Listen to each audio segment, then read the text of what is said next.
사랑하는 하늘의 교회 성도 여러분, 안녕하세요. 청년부를 섬기는 구자원 목사입니다. 오늘 우리가 함께 보실 하나님의 말씀은 신명기 21장 1절에서 14절까지의 말씀입니다. 내 하나님 여호와께서 내게 주어 차지하게 하신 땅에서 피살된 시체가 들에 엎드러진 것을 발견하고 그 쳐 죽인 자가 누구인지 알지 못하거든. 너희의 장로들과 재판장들은 나가서 그 피살된 곳의 사방에 있는 성읍의 원근을 잴 것이요. 그 피살된 곳에서 제일 가까운 성읍의 장로들이 그 성읍에서 아직 부리지 아니하고 멍에를 매지 아니한 암송아지를 취하여 그 성읍의 장로들이 물이 항상 흐르고 갈지도 않고 씨를 뿌린 일도 없는 골짜기로 그 송아지를 끌고 가서 그 골짜기에서 그 송아지의 목을 꺾을 것이요. 레위 자손 제사장들도 그리로 갈지니 그들은 내 하나님 여호와께서 택하사 자기를 섬기게 하시며 또 여호와의 이름으로 축복하게 하신 자라. 모든 소송과 모든 투쟁이 그들의 말대로 판결될 것이니라. 그 피살된 곳에서 제일 가까운 성읍의 모든 장로들은 그 골짜기에서 목을 꺾은 암송아지 위에 손을 씻으며 말하기를 우리의 손이 이 피를 흘리지 아니하였고 우리의 눈이 이것을 보지도 못하였나이다. 여호와여, 주께서 속량하신 주의 백성 이스라엘을 사하시고 무죄한 피를 주의 백성 이스라엘 중에 머물러 두지 마옵소서 하면 그 피 흘린 자가 사함을 받으리니 너는 이와 같이 여호와께서 보시기에 정직한 일을 행하여 무죄한 자의 피 흘린 죄를 너희 중에서 제할지니라.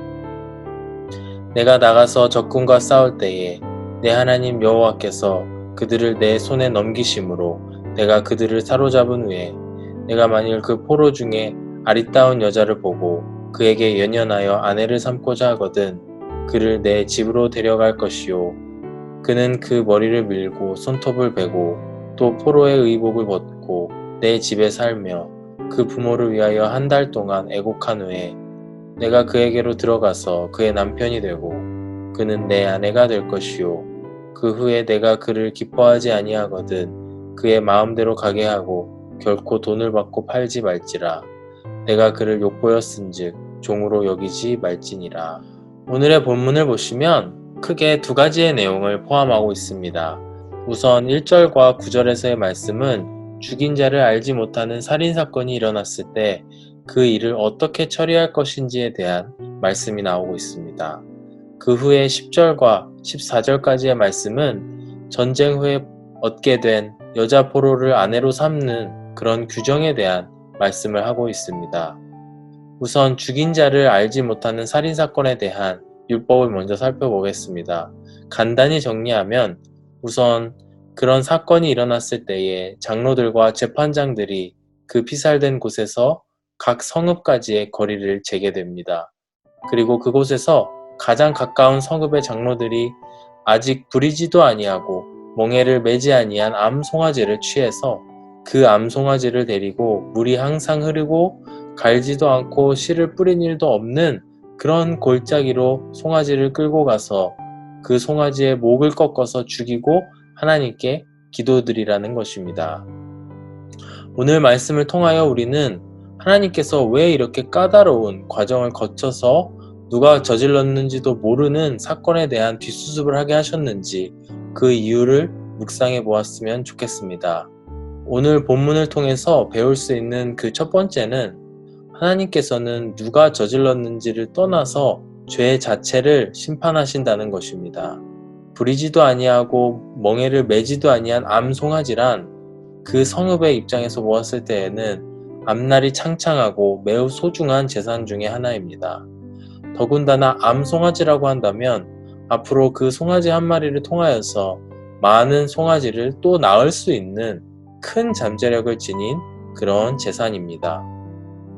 이렇게 소중한 송아지를 희생 제물로 사용한다는 것은 누가 저질렀는지를 떠나 그 죄 자체를 매우 무겁게 여겼다라는 것을 알 수 있습니다. 그리고 그 심판의 칼날이 그 성읍에 닿지 않게 하기 위해 이렇게 기나긴 공정을 통하여 하나님께 희생 제물을 드렸다는 것입니다.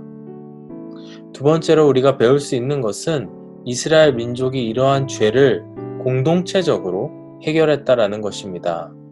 만약에 알 수 없는 살인이 일어났는데 그곳이 내가 사는 성읍과 가장 가까운 곳에서 일어나게 되었고 그 연유로 소중한 암송아지를 잃게 된다면 그 성읍의 사람들은 굉장히 억울했을 것입니다. 하지만 하나님께서는 이러한 억울함을 뒤로하고 이스라엘 안에서 일어난 사건을 이스라엘 성읍 중에 하나가 책임을 지고 처리하게 하신 것입니다. 신앙생활을 하다 보면 나와는 전혀 상관없는 일이 일어나기도 합니다. 분쟁이나 여러 논란거리 혹은 어떤 부도덕한 행위들이 일어나기도 합니다. 그러나 내가 속한 공동체 안에서 혹은 그 공동체의 인근에서 이런 죄악된 일이 발생했을 때에 우리의 행동은 어떠한가요? 내가 한 일이 아니니까 모른 척하고 넘어가신 적은 없으신가요? 비록 나와는 상관없지만 공동체 안에서 발생했던 죄악된 일에 대해 하나님 앞에 무릎 꿇고 기도하신 적은 있으신지요? 오늘 말씀을 통해 우리가 회복해야 할 그 점은 바로 이러한 공동체의 의식입니다. 오늘 하루 우리 한우리교회를 생각하시면서 우리 안에 공동체 의식이 회복되는 하루가 되셨으면 좋겠습니다. 10절에서 14절까지의 말씀은 여자 포로를 아내로 삼는 것에 대한 율법이 나와 있습니다. 11절 이하의 말씀에 내가 만일 그 포로 중에 아리따운 여자를 보고 그에게 연연하여 아내를 삼고자 하거든 그를 내 집으로 데려갈 것이요 그는 그 머리를 밀고 손톱을 베고 또 포로의 의복을 벗고 내 집에 살며 그 부모를 위하여 한 달 동안 애곡한 후에 내가 그에게로 들어가서 그의 남편이 되고 그는 내 아내가 될 것이요 라고 말하고 있습니다. 간추려 말하면 포로된 이방 민족의 여자이지만 이스라엘 남자와 결혼하고 그 백성이 되기 위해서 이전에 행했던 관습들을 모두 버리고 심지어 고향의 가족들까지도 모두 뒤로 하고 이스라엘 백성으로 변화되어야 함을 이야기하고 있는 것입니다. 그런데 오늘 유의해서 보아야 할 점은 14절의 말씀입니다. 그 후에 내가 그를 기뻐하지 아니하거든 그의 마음대로 가게 하고 결코 돈을 받고 팔지 말지라. 내가 그를 욕보였은즉 종으로 여기지 말지니라. 즉 한번 이스라엘 백성이 되었으니 다시는 종처럼 여기며 돈을 받고 팔지 말라는 것입니다. 다시는 사람의 힘으로 종의 신분으로 되돌려 보낼 수 없다라는 것입니다. 구약 성경은 앞으로 올 신약 시대의 그림자라고 하였습니다. 아마도 이 방송을 보시는 모든 분들은 이스라엘 민족이 아닌 이방 민족으로 태어나셨을 것입니다. 하지만 우리는 이방 민족으로 태어났지만 예수 그리스도를 믿음으로 말미암아 그 약속의 땅에 들어갈 수 있게 되었습니다.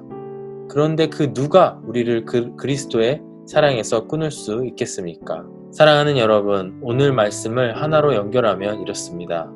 첫째, 하나님은 살인과 같은 죄를 미워하십니다. 그리고 누가 저질렀는지와 무관하게 모든 죄를 심판하신다는 것입니다.